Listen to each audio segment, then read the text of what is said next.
Hey, what's going on, guys? Today I got a game of Demolition on Skid Row, and I'm going to be using the Silent SPAS-12 with Marathon, Lightweight, and Ninja Pro. The reason I'm using such an awkward setup, and I assure you it is an awkward, terrible, and annoying setup to try and use, but the reason why I am using this setup is because recently one of my favorite YouTube video makers, or Call of Duty video YouTube makers, posted a video where they were using this weapon. And his name, or his gamer tag, in case you guys don't know who I'm talking about, is the Sandy Ravage. He's an absolute beast of a player, and he's a pretty cool guy. And I thought, I would try my hand at this, and I think I did pretty good here. I was able to get. I posted the title of this video as 28-5 because I got 28 kills with the SPAS and only 5 deaths, because I only got 3 kills from air support this whole game. 3 kills from air support, which is pretty unheard of for a commentary. I think rushing with a Silent SPAS-12 without stopping power and not using kill streaks, or not including kill streaks, and going 28-5 is a pretty good game. So I hope you guys don't mind the kill streak, or not the kill streak, but the score is a little bit lower than usual. But I think the amount of gun kills is a lot higher than usual, so I think it's alright.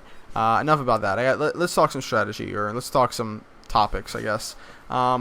So I think I mentioned it before that I don't like to mess around with weird gun setups. I really don't enjoy, using an F2000 with an ACOG, or a Vector with a thermal, or anything like that. It doesn't. I don't enjoy it. I don't find any pleasure in trying to use those guns.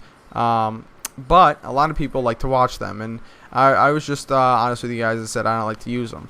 And the reason I don't like to use them is because I feel that there's absolutely nothing to gain from watching one of those commentaries in terms of becoming a better player yourself. And that's 100% what my videos are supposed to be about. Sometimes I stray from it, but I try and stick to that overall theme in all of my commentaries in some way, shape, or form. So because this is such an odd setup, I guess I have to explain why I decided to upload this and wouldn't upload a game with a thermal Vector or an ACOG F2000.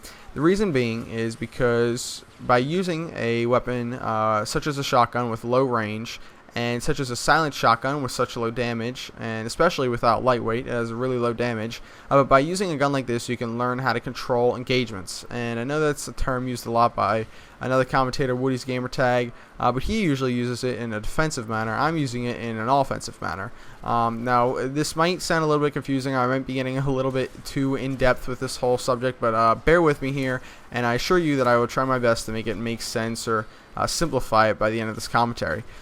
So if you are using a submachine gun, whatever it may be, let's say a Silence P90, you're going to have a better chance of winning gunfights close range against assault rifles than close range against other submachine guns.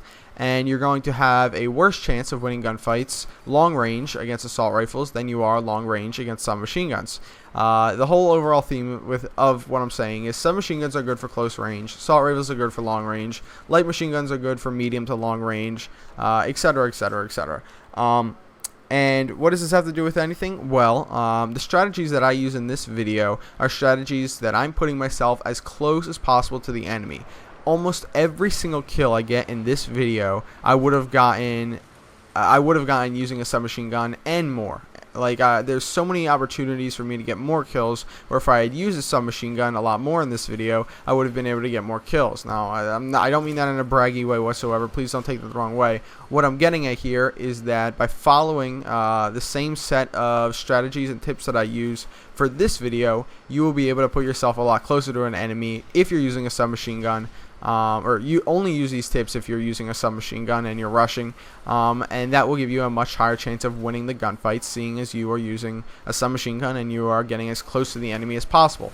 So with that out of the way, let's talk some actual SPAS-12 or good rushing tips for Skid Row. The main thing I want to touch on is something that affects the most people probably on the map Skid Row, and that is maybe other than explosives, I'd say, but that is the spawn trapping that happens in the hallway at B. Now, this doesn't happen in game types like Team Deathmatch or Demolition like I'm playing in this game, but I know there's a ton of people who play Domination who are affected by this. Domination or Ground War, because you run into Domination games in Ground War as well, and that's when it's the worst, to be honest. But you guys have all been in this situation. The enemy has the A flag and the C flag, and your team was dumb enough to keep the B flag and no other flag. And then the enemy team sets up on the stairs with like a thermal Bear 50 cal or a holographic M16, and they're just shooting down there, spraying with their one-man army, grenade launchers. Maybe they got scavenger on. You understand what I'm getting at here. I'm stuttering a lot. I don't know why I can't talk today, but you guys understand what I'm getting at here. That spawn trap is absolutely terrible.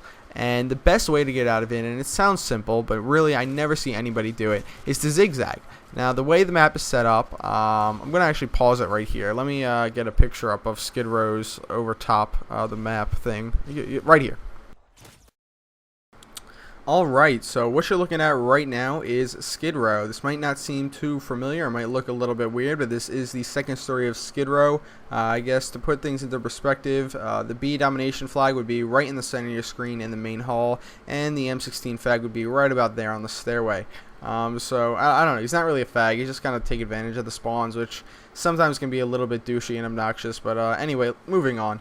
So to evade or get out of this spawn trap, what I would recommend and what I usually do, and it usually is successful for me, what I would recommend doing is if you spawn here, where the red dot is, what you want to do, and if you don't spawn here, by the way, no, I'm interrupting myself several times, but if you don't spawn here, the route that I'm going to take through this building most likely is going to cross the point where you spawn, so just kind of continue on the route and you'll be good.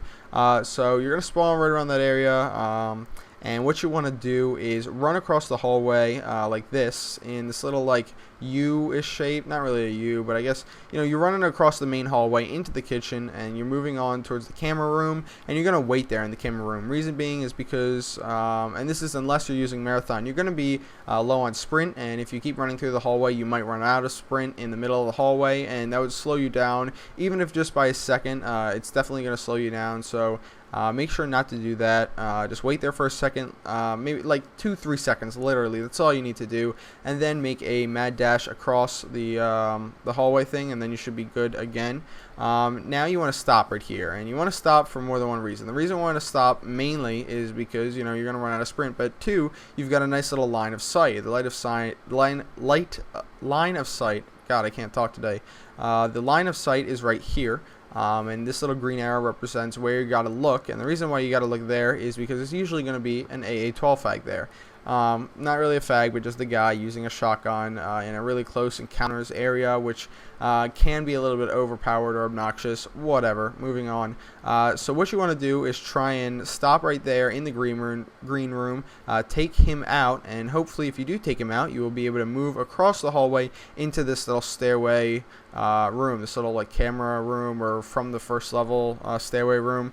And once you're there, you want to stop for a second here, make sure the stairway is clear, and then pop out for just a second, and then throw a Semtex or frag grenade. Hopefully, that's what you're using. That's what I would recommend always using for, I don't know, sometimes people might be using claymores, but this is the best way to do it. And if you don't have a Semtex or a frag grenade, then throw a stun grenade and just throw all your grenades, as a matter of fact, at this guy and kind of rush him and charge him. And if all goes well, you will be here and not the M16 fag. So that is getting out of a Domination B spawn trap from xJawz. Moving back on to the commentary. Alright, I hope that wasn't too awkward of a transition right there. I don't know why, I just kind of felt like I needed to do that, and I just spent about, I swear, a half hour, maybe an hour making all those little slides. They look really simple, but I had to look it up on Google, and I don't know, I'm bad with computers in general, I guess, so whatever. So now I have completely lost 100% of any train of thought that I have, so I guess I'll talk about something else right now. I got a new microphone. I got a Blue Snowball microphone. Got it online at eBay, brand new, but for $60, which is really cheap, because these things usually run people about $100 or more, and that's really awesome. But the reason why I'm saying this is, one, because the audio quality has changed a little bit, and I hope you guys like it. But the main reason why I want to say it is because I want to thank you guys, and I know this is really cliched, really generic, like a guy thanking his subscribers for the support that he's gotten. But I mean, honestly, I feel like a douche if I didn't do it, because I asked you guys to download my toolbar about a month or 2 months ago, and a ton of people went and downloaded the toolbar. I was hoping to get enough money for a PS3, but unfortunately I only made 90 bucks. But that was enough to get this microphone, and I still got 30 bucks left over, which I'm using for something that I will leave undisclosed at this moment. I'll probably talk about it in a later commentary. It's a good thing, trust me, you guys will probably like it. It's $30 that will be well spent. But anyway, just generally, thank you to you guys. Thank you for 40,000 subscribers, and thank you for downloading my toolbar if you did it. And if you didn't, click the link in the description and download it. I'll see you guys later. Bye.